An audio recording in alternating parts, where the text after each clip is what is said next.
So, as much as I feel like I've been drowning in a sea of no news in terms of video game stuff, Nintendo stuff, even E3 stuff, we actually got some news today that's a pretty big deal and something I thought was interesting to talk about because it does affect Nintendo and it very potentially affects them at E3. I am, of course, talking about the Super Mario Maker 2 Direct that Nintendo just announced this morning that is going to be happening, honestly, really soon. It's later this week on May 15th. You can see the tweet that they put out here. Tune in on Wednesday, May 15th at 3 p.m. Pacific Time, 6 p.m. Eastern Time for a roughly 15-minute presentation packed with information all about Super Mario Maker 2 for the Nintendo Switch. And so, yeah, it's tomorrow. So it's as close to now as it could possibly be. And pretty interesting information, and obviously I wanted to talk about this because not only is it a pretty big deal to get another Direct here in just the weeks before E3, but I also think that this very much will impact their E3 because this is one of the biggest games that we know Nintendo has planned for the year so far. I even discussed in my own video a few days ago about what the biggest selling games for the Switch are going to be, and how Super Mario Maker 2 is right near the top on my own personal predictions list. I think this game will be massive.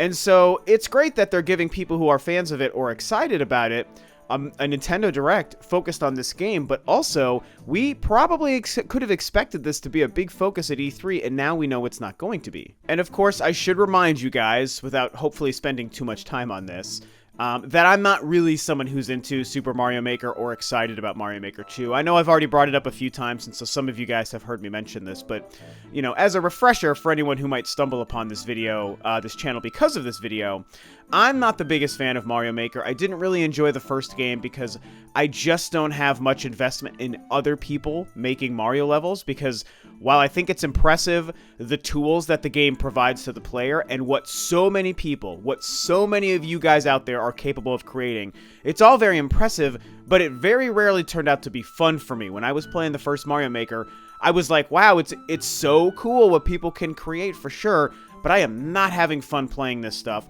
I think I prefer Nintendo's Mario levels in Nintendo's Mario games, not the ones that they give people tools to make their own levels on. That's just what works for me. And I'm somebody who's not into the creation of stuff either, so I never created a single Mario level, and that's because I'm not interested in doing it. It's not really how I want to spend my time. It's why Minecraft never appealed to me. I'm trying to think, Little Big Planet 2 has had a whole focus on creation. Mario Maker, a lot of these games that have focus on this stuff, it's great for people who are into it, but it just doesn't appeal to me, It's one of the things that doesn't work for me. So I know it's kind of shocking and controversial for some people to hear that I'm a huge Nintendo fan and a channel that mostly covers Nintendo but doesn't really care about this, one of their biggest games right now, but that's just how it is. However, a second reminder from something I said in one of my more recent videos is I'm not a hater. It's not that I dislike the game, and it's not that I don't respect the fact that most of you guys out there love Mario Maker and are losing your minds for excitement over Mario Maker 2.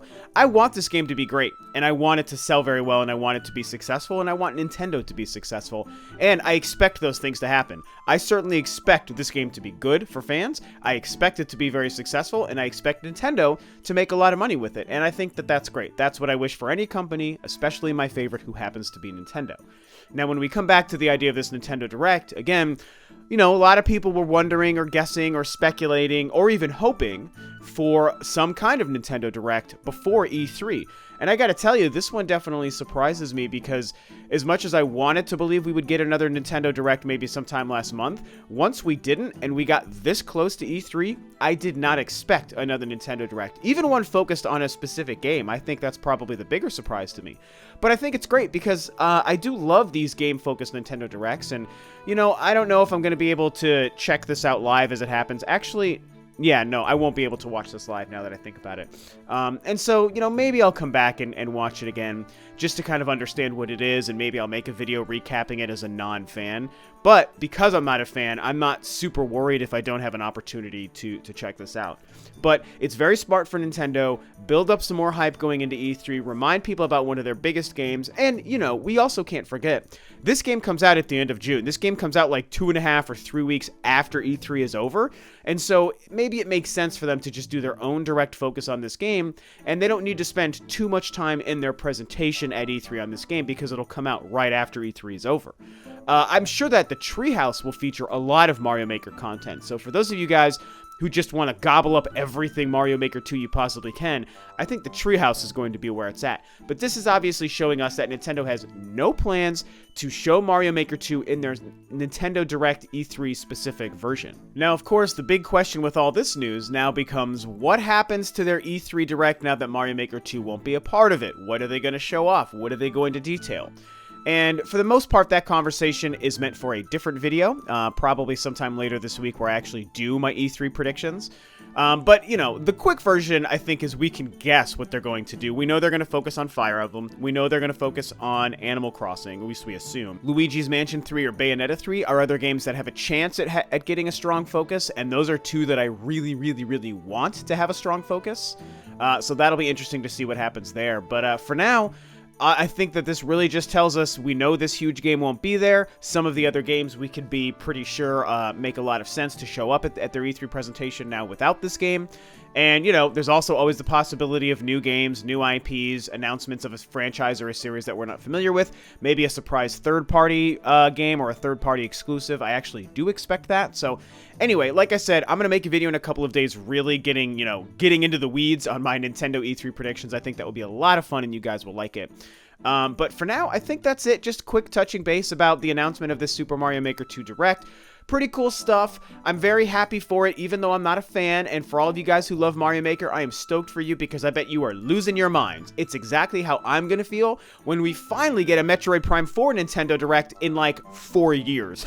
We're really far off from that, but one day it's actually going to happen. And that's how I'm going to feel about that. And so I'm really glad that a lot of you guys have this Mario Maker 2 Direct. Hey, I'm excited to see what they show, man. I'm still curious and invested in Nintendo games and in their success. I want to see them do well and make good games. And, you know, maybe there does become some crazy new element to Mario Maker 2 that changes everything and makes me really excited for it. Everything we've seen about it so far, that's not really the case. They added Super Mario World skins to it, and I think that that's really neat. And then I know the big thing people talk about is they added slopes to the game. I didn't even know slopes weren't in the first game. That's like how little I knew about that game because I didn't really enjoy it too much. So I think it's just going to be more of the same with slight tweaks. And hey, that's all it has to be. I'm not asking them to change Mario Maker just to appeal to me, a non-fan. That's crazy. They should make a Mario Maker game that appeals to you guys, the fans. That's what I want. So anyway, that's what's going on. What do you guys think about the Mario Maker 2 Direct? How pumped are you? What do you think about E3? How do you feel like this affects the show? What else do you think is going to show up? All this fun stuff. And that's it. This video is going to be a wrap for me today. So thanks, of course, as always, for tuning in, guys. This is Rob over Ro2R, and I'll catch you next time on another video.